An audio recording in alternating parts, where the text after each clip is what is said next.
Hello बच्चों, आप सभी का स्वागत है मेरे वीडियो में। तो जैसे थंबनेल का आपको पता चल गया होगा कि आज हमने कुछ महत्वपूर्ण कक्षा 10 गणित यूपी बोर्ड एग्जाम 2026 के लिए मैंने सवालों को लिखा है। आज उसको सॉल्व कराएंगे, तो आप लोग वीडियो को लास्ट तक जरूर देखें। देखिए पहला सवाल हमने क्या लिखा है यहाँ पे। पहला सवाल देखिए, संख्याओं 12 और 18 के अभाज्य गुणनखंड विधि से एचसीएफ और एलसीएम ज्ञात कीजिए। चलिए वीडियो को सवालों को सॉल्व करते हैं।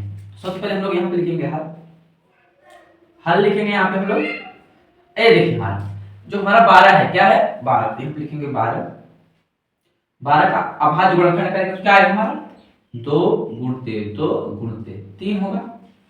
और जो 18 है, 18 का अभाज्य गुणनखंड करेंगे हमारा आएगा 2 गुणते 3 गुणते 3। अब हमारा पहला सवाल क्या है, एचसीएम निकालने का। क्या सवाल है हमारा, एचसीएम निकालने का।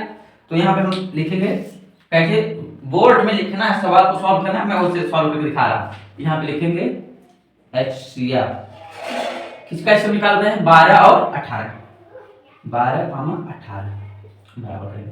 देखिए एचसीएफ मतलब हमारा होता है हाईएस्ट कॉमन फैक्टर होता है, जो दोनों में मिल रहा है। अगर देखेंगे तो यहाँ क्या मिल रहा है, ए मिल रहा है और ए मिल रहा है।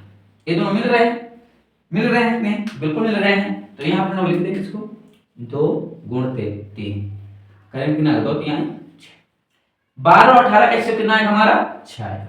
अब दूसरा हमारा क्या सॉल्व करना है एलसीएम। तो यहाँ हम लोग लिख लेते हैं एलसीएम 12, 18। ये एलसीएम का मतलब हमारा होता है कि जो सेम मिल जाए उसको लिख लेना है, जो सेम नहीं मिल रहा है उसको भी लिख लेना है। अगर देखेंगे तो यहाँ पे ये सेम मिल रहा है और ये सेम मिल रहा है, इसको लिख लेते हैं। अब क्या नहीं मिल रहा है, ये वाला नहीं मिल रहा है और ये वाला, इसको लिख लेंगे यहाँ पे। तो 2 तिहाई 6, 6 दूनी 12, 12 तिहाई 36, कितना आएगा 36। समझ में आया। 12 और 18 का भाग गुणनखंड से एचसीएफ हमारा कितना आया है 6 आया है, और एलसीएम कितना है हमारा 36 आया है। समझ में आया। चलिए अब हम दूसरा सवाल को सॉल्व करते हैं। देखिए बच्चों, हमारा दूसरा सवाल क्या कह रहा है, द्विघात बहुपद x² + 7x + 10 के शून्य ज्ञात कीजिए और शून्यकों तथा गुणांकों के संबंध की सत्यता की जांच कीजिए। कैसे करेंगे देखिए। तो सबसे पहले हम लोग यहाँ पे लिखेंगे हल। हमारा द्विघात बहुपद क्या दिया गया यहाँ पे x² + 7x + 10। इसको सॉल्व करेंगे हो जाएगा x² प्लस, इसका जब खंड करेंगे तो हम लोग कर सकते हैं यहाँ पे 5x + 2x + 10। एक खंड कर दी। इन दोनों अगर देखेंगे तो x कॉमन तो क्या होगा हमारा x + 5। इन दोनों देखेंगे तो +2 कॉमन तो क्या हो जाएगा हमारा x + 5। अब अगर हम लोग यहाँ पे देखेंगे तो ये और ये हमारा क्या है सेम, इसको एक ब्रैकेट में कर लेते हैं और जो बचा दूसरे ब्रैकेट में x + 2। इतना हमारा हो गया। अब क्या करना है करा के शून्य क्या करना है, जब शून्य ज्ञात करेंगे क्या हो जाएगा, शून्य बराबर करेंगे तो क्या हो जाएगा, पहले करेंगे तो x + 5 = 0 हो जाएगा। तो x बराबर करेंगे कितना आएगा -5। तो पहला शून्य हमारा कितना आएगा -5। दूसरा करेंगे तो हो जाएगा x + 2 = 0 हो जाएगा। तो x बराबर करेंगे कितना आएगा -2। तो हमारे द्विघात बहुपद x² + 7x + 10 के शून्य की बात है। पहला शून्य -5, दूसरा शून्य हमारा क्या आया -2 आया।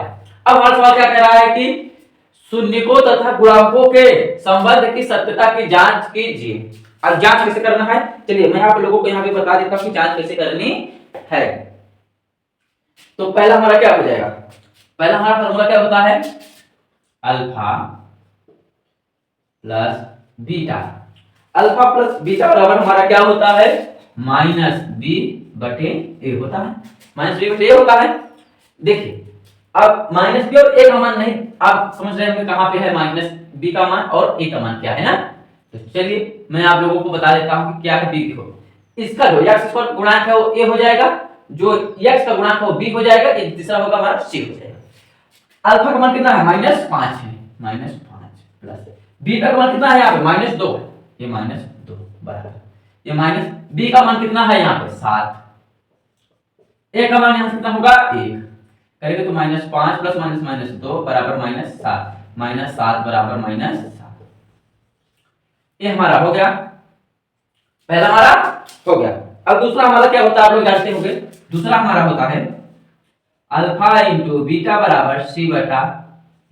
क्या होता है अल्फा × बीटा बराबर हमारा क्या होता है c/a होता है। अब देखिए अल्फा का कितना है -5 गुणते बीटा का मान -2 बराबर सी का मान यहाँ से 10, ए का मान 1, माइनस माइनस का गुणा प्लस 5 दूनी 10 बराबर 10।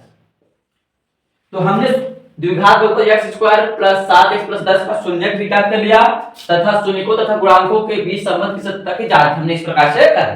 आई होप आप लोग समझ में आ गया। चलिए अब हम लोग तीसरा सवाल को सॉल्व करते हैं। चलिए देखते हैं तीसरा सवाल। तीसरा सवाल हमारा क्या कह रहा है यहाँ पे, निम्न समीकरण को प्रतिस्थापन विधि से सॉल्व कीजिए। समीकरण हमारा क्या है 3x 2y बराबर 13, पहला समीकरण। दूसरा क्या है 2x y बराबर 2, दूसरा समीकरण। चलिए इसको प्रतिस्थापन विधि से सॉल्व करते हैं। पहले समझते हैं प्रतिस्थापन होता क्या है। प्रतिस्थापन मतलब होता है एक पक्ष को प्रतिस्थापित करना। यहाँ पर देखिए कितने पद हैं, एक पद दो पद, एक पद प्रतिस्थापित करेंगे एक पद के बराबर कर देंगे ना। चलिए सॉल्व करते हैं। तो हम लोग यहाँ पे लिखते हैं समीकरण 2 से, क्या करते हैं हम लोग यहाँ पे समीकरण 2 से। तो समीकरण 2 से करेंगे, समीकरण 2 हमारा ये है, क्या हो जाएगा 2x y बराबर 2 हो गया। अब चाहे हम y को प्रतिस्थापित करें या x को प्रतिस्थापित करते हैं। चलिए हम लोग x को प्रतिस्थापित करते हैं, y को बराबर करते हैं। ये 2x इधर प्लस में है, इधर आएगा किस में हो जाएगा माइनस में हो जाएगा, बिल्कुल हो जाएगा। माइनस y बराबर क्या हो जाएगा 2 माइनस 2x हो जाएगा, बिल्कुल।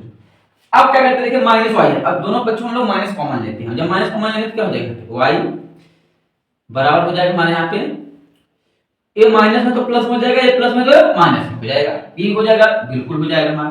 यहाँ पर करेंगे माइनस इसको ले लेते 2x माइनस 2, ये हमारा हो गया, ये माइनस से माइनस कट गया, y बराबर कितना हो गया 2x माइनस 2। इसको हम समीकरण 3 मानेंगे, इसको समीकरण क्या माने हम लोग 3 माने। अब जो ये y का मान आया है, ये y का मान किस समीकरण से निकाले हैं, समीकरण 2 से निकाले हैं। तो समीकरण 2 में नहीं रखेंगे, उसके पहले वाले समीकरण रखेंगे। तो यहाँ पहला समीकरण है ए वाला, हम लोग यहाँ लिखेंगे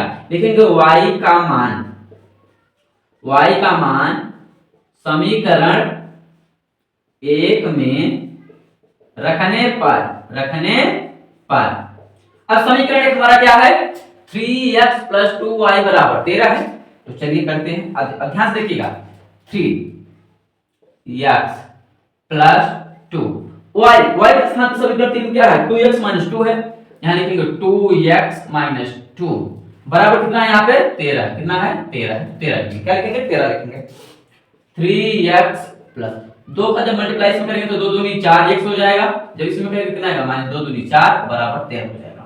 अब x टर्म को एक तरफ करेंगे, संख्या टर्म को एक तरफ करेंगे, तो 3x और 7x जो 4x जोड़ेंगे कितना आएगा 7x आ जाएगा, ये माइनस में इधर किसमें हो जाएगा प्लस में हो जाएगा। यहाँ लिखेंगे 13, क्या लिखेंगे हम लोग यहाँ पे 13 लिखेंगे प्लस 4 लिखेंगे, कितना लिख देंगे हम लोग यहाँ पे 4 लिख देंगे।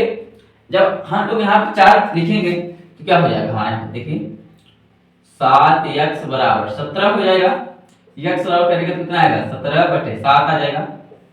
x का मान कितना आया 17/7 आया कि नहीं, बिल्कुल हमारा मान कितना आया x का मान 17/7 आया। अब जो x का मान आया हम लोग यहाँ पे कहाँ रख देंगे समीकरण 3 में रख देंगे, यहाँ लिखेंगे x का मान